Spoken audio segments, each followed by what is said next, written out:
think surveillance and tyranny, or surveillance and the loss of freedom, really go hand in hand when you look at other civilizations, other societies over the years, all the way up into the 20th century.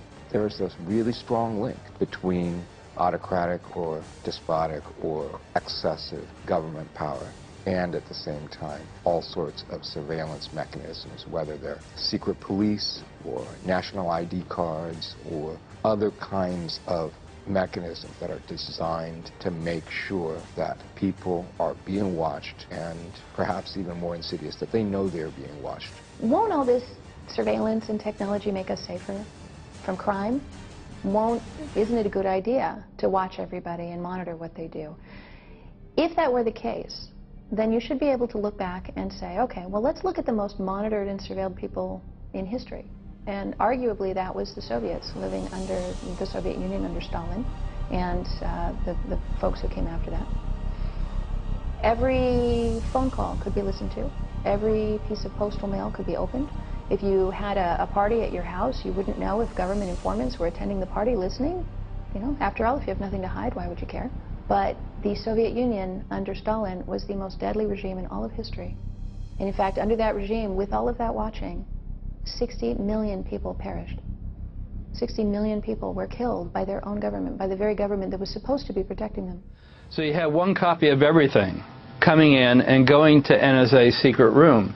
And in the secret room was equipment by a private company called Naras, a very small company hardly anybody's ever heard of, that created the hardware and the software to analyze these cables and then pick out the targets NSA is looking for and then forward the targeted communications on to NSA headquarters. So you have these companies, AT&T and Verizon, that are secretly working with the NSA and tapping Americans' phone lines. And these companies actually outsource the actual tapping to some little-known foreign companies? Yeah, there's two major, or not major, they're small companies, but they service the two major telecom companies. This company Naras, which was founded in Israel and has large Israel connections, does basically the tapping of the communications on AT&T.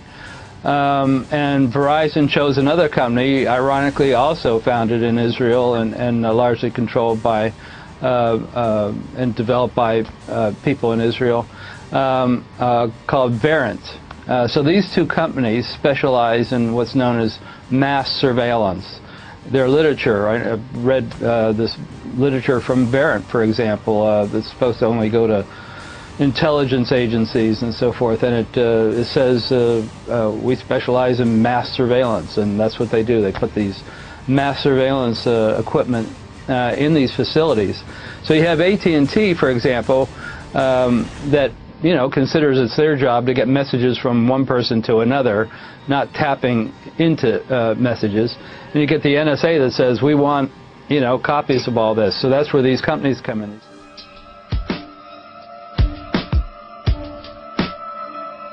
The bigger this war gets, the more freedoms we lose. Can't you figure this out? Look around you.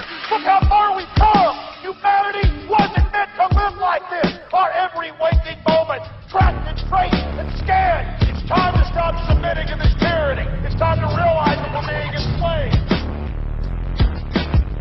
We should not allow ourselves to be crammed into this rat maze. I'm concerned with what's happening in this world. I'm concerned with the structure. I'm concerned with the systems of control. Those that control my life and those that seek to control it even more. I want freedom. That's what I want, and that's what you should want. That is the central mode of control. Make us feel pathetic, small, so we'll willingly give up our sovereignty, our liberty, our destiny.